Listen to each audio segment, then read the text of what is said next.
Today, I'm going to explain a war drama movie called Beasts of No Nation. Spoilers ahead, watch out and take care. The movie opens in an unspecified country in West Africa, where we see a 12-year-old boy named Egu playing with his friends. He then brings a television frame and offers to sell it to a man, calling it an imaginary TV. He and his friends perform various acts behind the frame, like kung fu and dance. However, the man refuses to purchase such a useless item and sends them away. This disheartens the young boy, but he doesn't give up so easily. Egu approaches a soldier next and starts pitching his imaginary TV as usual. Luckily, the soldier agrees to buy it and offers them food in exchange. Later, we learn that their country is at war, and Egu's village is in a buffer zone protected by peacekeeping forces. His father used to be a teacher, but now he's the sector chief and always allows refugees from surrounding areas to stay on his land.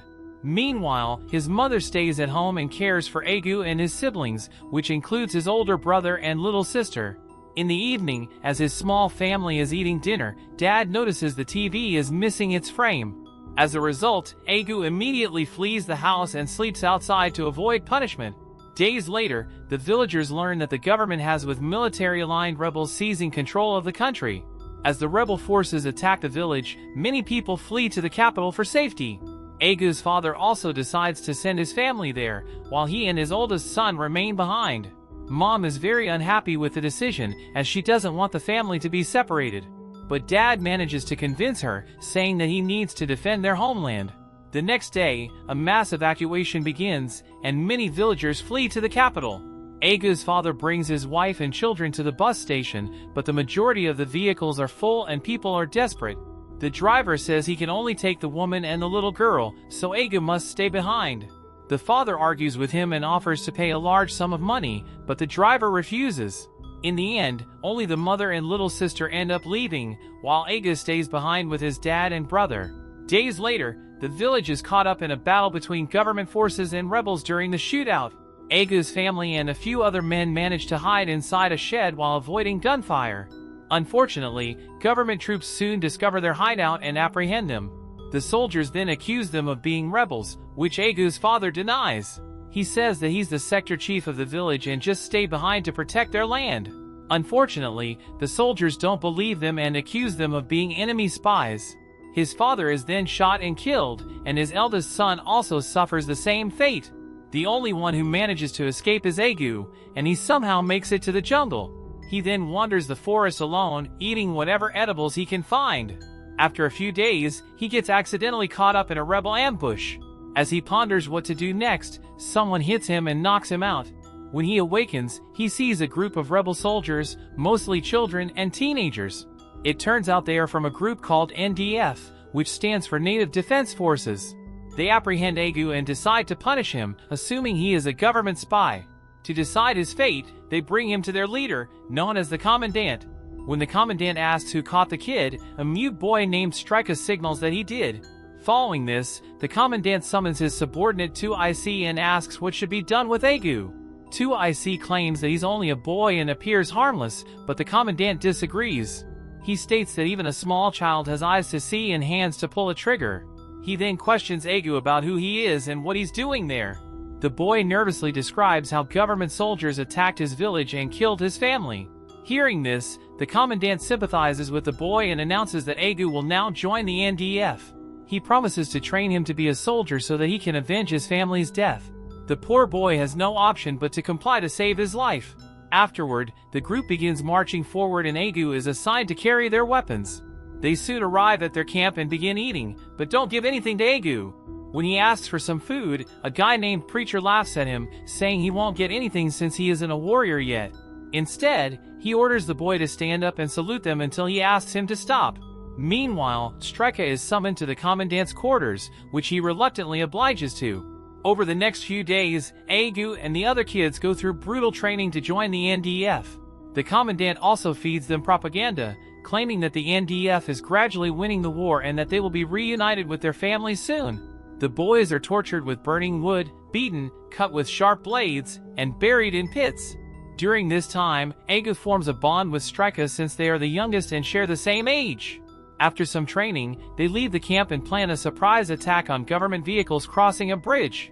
They kill everyone in the attack except one man, who survives the gunfire. The NDF then captures him and proceeds to torture him. The man begs and cries, claiming that he's just an engineer who has come to repair the bridge. He pleads to be released, but the commandant has no mercy. He hands a sword to Egu and orders him to kill the man. This terrifies the young boy as he has never hurt anyone in his life. However, the commandant begins to manipulate him, saying that this man was a part of the group that killed his family. Upon hearing this, Egu musters all of his courage and strikes the man on the head. It injures him severely, but he's still alive, so Strika joins in on the act and the two boys repeatedly hit the man until he finally dies. The commandant is impressed by Egu's actions and orders 2AC to give him a gun. The boy accepts it, but his actions disgust him so much that he vomits on the ground. The next day, they march to a nearby village and slaughter many government soldiers there. They then celebrate by performing a ritual and taking drugs. Later, the commandant summons Egu to his room and states that he's impressed by his progress. He also informs him that they intend to march to the capital soon, where he will be able to see his mother. This excites Egu and the commandant starts to inhale some drugs. He then lies down on the bed and asks the boy to make him happy. Sometime later, Egu leaves the room, visibly distressed after being assaulted by the commandant. Strika immediately approaches his friend and silently consoles him as he has been through a similar situation. The next day, Egu seems a bit absent and is having a hard time processing what happened to him. Seeing this, Preacher tries to cheer him up and gives him some drugs, which makes him really high.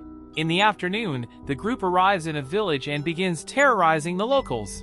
They enter a house and discover a woman and her little daughter hiding in a corner. Egu, who is still high on drugs, hugs the woman and calls her mother, but he soon realizes that he was just tripping and she isn't his mom.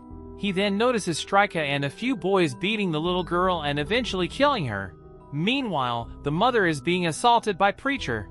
The sight disgusts Egu so much that he shoots the woman to spare her the pain. Shortly after, the commandant receives a letter from the Supreme Commander named Goodblood.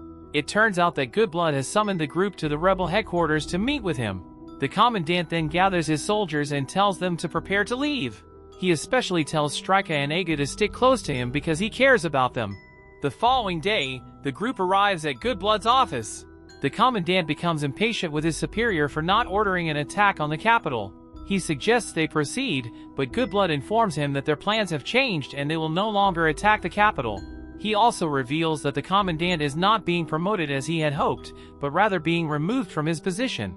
Instead, 2IC will be the new leader, and the commandant will be assigned to a staff position under him. Hearing this, 2IC tries to thank Goodblood, but the commandant interrupts and orders him to leave. In the evening, he takes his group to a brothel, stating that he wants to celebrate 2IC's promotion. The latter requests permission to leave so he can check on other units, but the commandant refuses. After this, all the soldiers except Egu and Strika choose a woman to go to have fun with them. Shortly after, Strika falls asleep while Egu stares at a waitress with interest. Suddenly, they are all startled by a gunshot in another room. The soldiers then bring in 2IC, who has been severely injured by a gunshot. It turns out that a prostitute accidentally shot him while playing with a gun. 2IC accuses the commandant of orchestrating this, but the latter pretends to be innocent. The prostitute who shot 2IC tries to flee, but Egu shoots her. Meanwhile, the brothel owner is also shot by Strika. In the following scene, Egu is seen sniffing narcotics, implying that he has become addicted. He then goes to check on the injured 2IC, who whispers with his last breath that everything they did was for nothing. After 2IC passes away, Egu is left feeling angry and upset.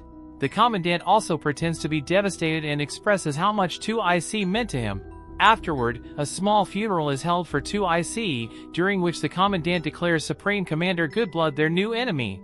He urges the soldiers to stop waiting for Goodblood's orders and start acting on their own. Later, while they are resting, they are suddenly awakened by a missile attack. During the commotion, many of their soldiers are killed, leaving the group extremely vulnerable.